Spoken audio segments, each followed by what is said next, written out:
You know when tech news makes you feel something you've never felt before, and you ask other people if they've felt anything like that, and they're like, no, that's a bit concerning, you should talk to your doctor? Yeah, that's what it's all about. Microsoft CEO Satya Nadella is scared that rapid development of AI could leave Microsoft itself in the dust, despite doing absolutely everything it can to shoehorn 3 different versions of something named Copilot into every product they make. As reported by The Verge, at a company town hall, a Microsoft employee expressed concerns about the vibe shift at the company towards the emotionally colder side. Now, what that employee doesn't understand is that Microsoft had no choice but to lay off 9,000 people despite making record profits because, as Nadella said in his response, there's so many once great tech companies that simply vanished. And every time, it was because of AI and not laying off enough people. So Satya's concern that other companies will pull ahead in the AI race is understandable, not to mention the fact that Elon Musk explicitly claimed a month ago that he'll replace everything Microsoft does with a purely AI software company called MacroHard.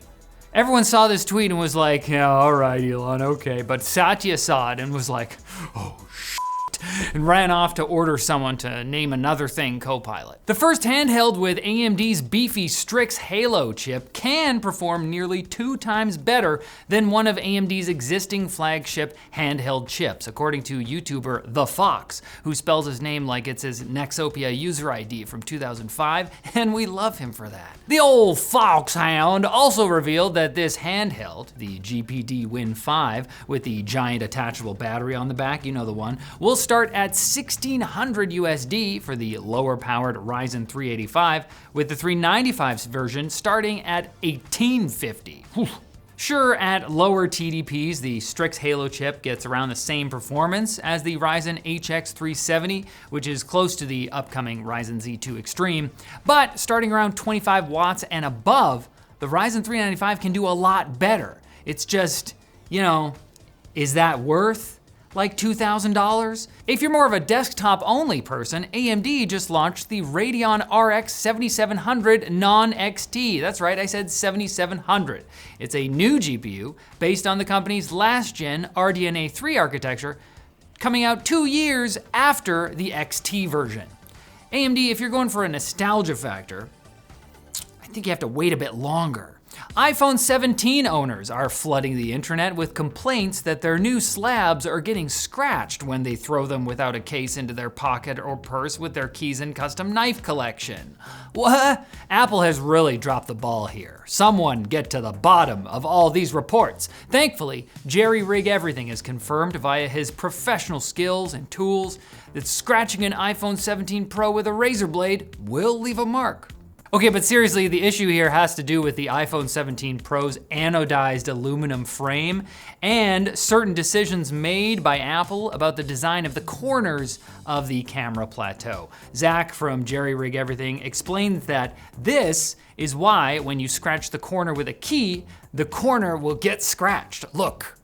Watch his video. I'm sure this is a big deal to people who love their naked phones, but other people are pointing out that previous iPhone models also used anodized aluminum and they scratched easily, but that didn't qualify for the Scandalgate treatment apparently. So throw a case on your phone or don't and keep scratching on and on until you get inside and scratch off the whole SSD inside the iPhone 17 Pro Max and replace it with another one, like YouTuber Director Fang did here. You don't have to make it an ASMR video though. Oh. You do, however, have to check out our sponsor, Rove Lab, makers of the M1, a modular and lightweight sofa that you can carry into your house or even your small apartment by yourself, and you don't even need to go to the gym and get mad swole, ripped, or yoked. Unless you want to do those anyway, why not? But again, it's not necessary for this because the M1 sofa blossoms out of its compact box, ready to enjoy. No tools or confusing instructions involved. Sections of the M1 sofa can be added or rearranged at any time so you can enjoy the plush, high-density foam construction and durable, easy-to-clean upholstery like this, or I don't know, like this? Okay. I'm not gonna tell you how to set yours up. I am gonna say get an exclusive $100 discount just for our viewers on top of the other website offers by going to rovelab.com/techlinked or click the link in the description. So you do end up calling your doctor and he's like, that tech news feeling is actually totally normal. Take 5 quick bits and don't call me in the morning, you hypochondriac. You get some help. Not from me. The TikTok deal is real, an anonymous senior White House official told reporters today, and it will involve ByteDance creating a US-specific copy of the app's algorithm that a US-based joint group of investors can use on a lease. One of those investors is Oracle, who will also be responsible for security on the new all-American TikTok, which will only allow viral dances to country songs. None of that K-pop allowed, because that's Chinese. While the White House is brokering the deal, they will not be taking a stake in the new venture, which is something we have to clarify now.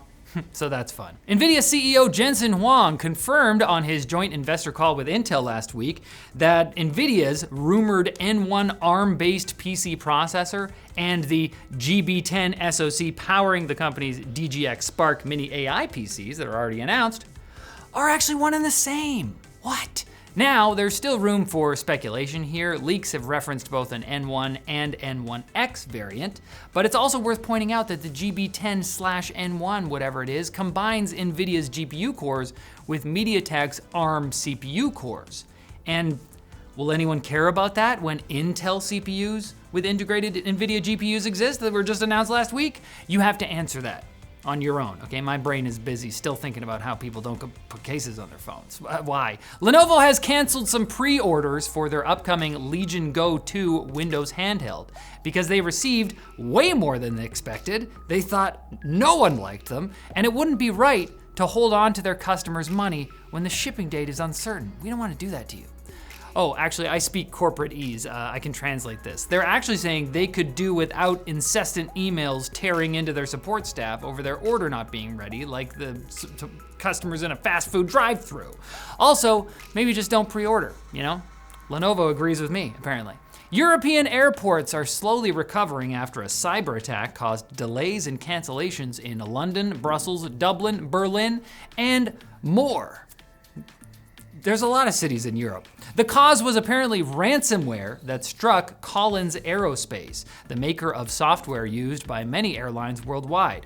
Now, some say the hackers just wanted money, but they may also have demanded an end to those incredibly annoying cookie consent pop-ups every site had to add after the EU made it a law in 2009, because look, the European Commission is now considering reworking it. I'm not saying the hackers were right, but pop-ups are really annoying. And Pope Leo XIV said in a recent interview covered by the Register that Vatican staff asked him for authorization to create an AI Pope that would match his personality, so anyone could get a personal audience with the Pope. And Pope Leo was like, hey, f that. What is this, OnlyFans? Not verbatim, but I think that was the vibe. This AI stuff is really getting out of hand. The robots are now throwing themselves around. They're not even waiting for the testers to kick them anymore. What is it even doing here? It's trying to psych us out. But don't psych me out by saying you'll come back on Wednesday for more tech news and then not coming.